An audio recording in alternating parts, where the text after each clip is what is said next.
Hey guys, my name is Adam, Duffy Rides. Welcome back to the channel. We're coming to you from Barbados today to review the Scott Addict RC. It's been my bike for the past year or so. So yeah, I've had a lot of time on the bike. I also had the Scott foil before that, and got a lot to say about those two. We've also been able to compare it to the Specialized Tarmac SL7, which we have at home as well. So yeah, for some reason this bike doesn't seem to get a lot of media coverage, and I'll be curious to know why. What you guys think about that as compared to other models. So drop a comment below.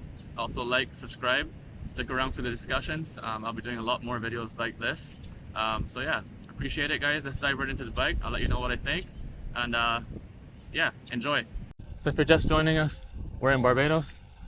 We ride bikes, talk about them. We ride trails, we talk about them. We ride the roads, we talk about the trails on the roads and the roads on the trails. So yeah, subscribe, stick around, pack your bike up, come to Barbados, meet the local riders, have a good time. So diving right into the bike, we got the Scott Addict RC 15. That's the original package. This bike was shipped in from the factory, but we did make some changes. The bike came with the Shimano Ultegra Di212 speed package, so we kept that, shifters, gears, disc, everything. The only thing I swapped out would have been the wheels and the saddle. So on the wheels, it's the Princeton Carbon Works Peak 4550 wheels with the Industry 9 hubs. These are extremely nice wheels, but they aren't cheap. However, at the time of purchase, when I bought the bike, the dealer was willing to swap those standard synchros wheels out for the Princetons, and I paid the difference, right? Like you can with most bike shops. I highly recommend this upgrade. These wheels add more aerodynamic benefits, and they are also an excellent all-round wheel. So the Peak 4550 in the Princeton lineup would be considered their all-round design to race flats and smash the hills. If you want pure aero, then they also have the Wake 6550, and those look awesome as well. For me, I wanted a more all-round, and I went with the Peak 4550, and not looking back, it's been a great choice so far. So yeah, let's hop on the bike. All right, so first I got to say that the bike feels extremely planted. This is in comparison to some other bikes in the category like the SL7. But we'll talk about the SL7 from Specialized in a little bit because that's an amazing bike as well, and we do have both. Um, all right, so descending here, I can just tell you the bike feels really planted. You're always feeling in control. Um, it has an awesome sensation when you're carving those high-speed corners, and it allows you to lean into the corner with a ton of confidence. Honestly, if you watch MotoGP, this bike kind of inspires you. You kind of think you're Valentino Rossi coming through the corners there. Um, yeah, yeah, it's just a very predictable and confidence-inspiring ride. Really enjoy descending on this bike. Can't say that enough. I would say that it holds the speed very well on the flats as well. Not as good as the foil I had before this. The foil is a tad better. You're splitting hairs, but if you do ride those bikes back to back, the foil is a tad faster at holding speed on the flats. I would say if you live in a flatter country and you're riding flat all the time, racing crits, yeah, the foil does have the slight advantage there. But having said that, I've raced this bike quite a few times this year, and as an all-rounder, the Addict RC is a better bike if you're going to be racing, doing any events that is, that do have elevation as well. So, moving on to the next category, which would be the hills, and this is where this bike really comes to life for me. I wasn't the kind of rider that would generally look forward to being in the hills, but I have become uh, someone that actually prefers riding the hills and the countryside roads now over anywhere else. This bike absolutely crushes it in the hills. Um, it just has something about it.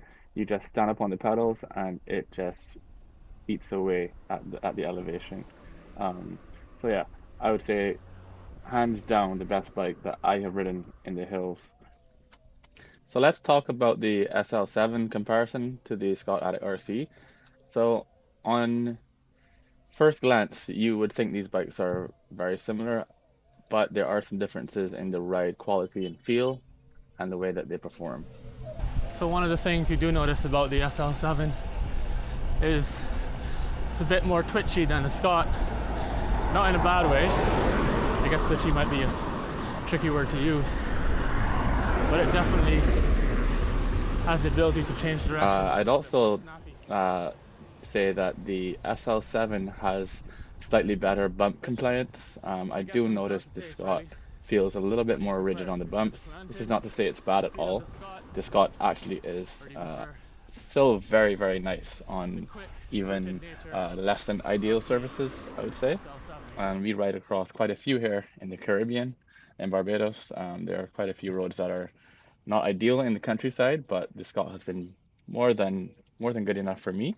However, the SL7 is a little bit more comfortable when it comes to the bump compliance. It's just a little bit more comfort there, I noticed.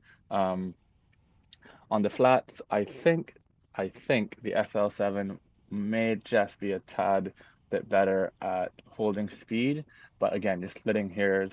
And then in the hills, on where I like to spend most of my time, the I'd say it's a draw, to be honest.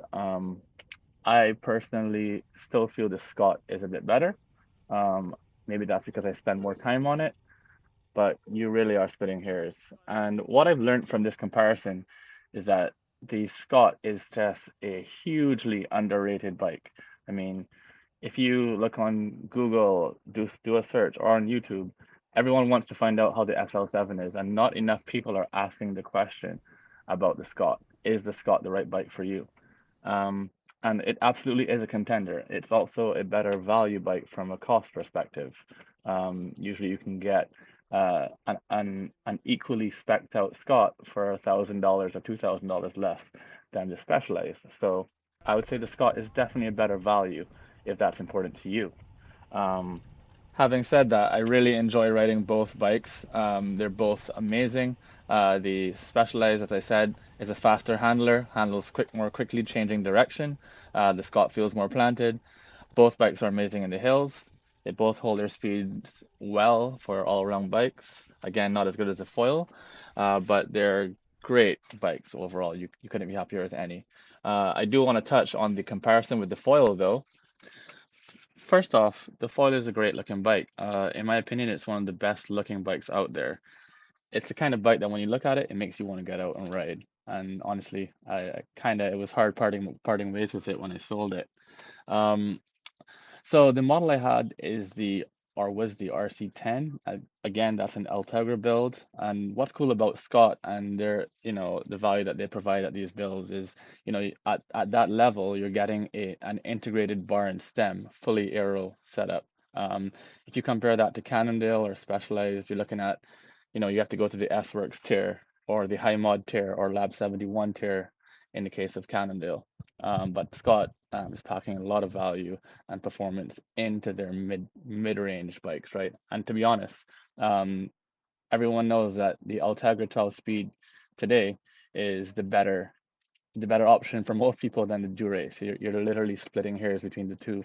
Shimano's done an excellent job with Ultegra.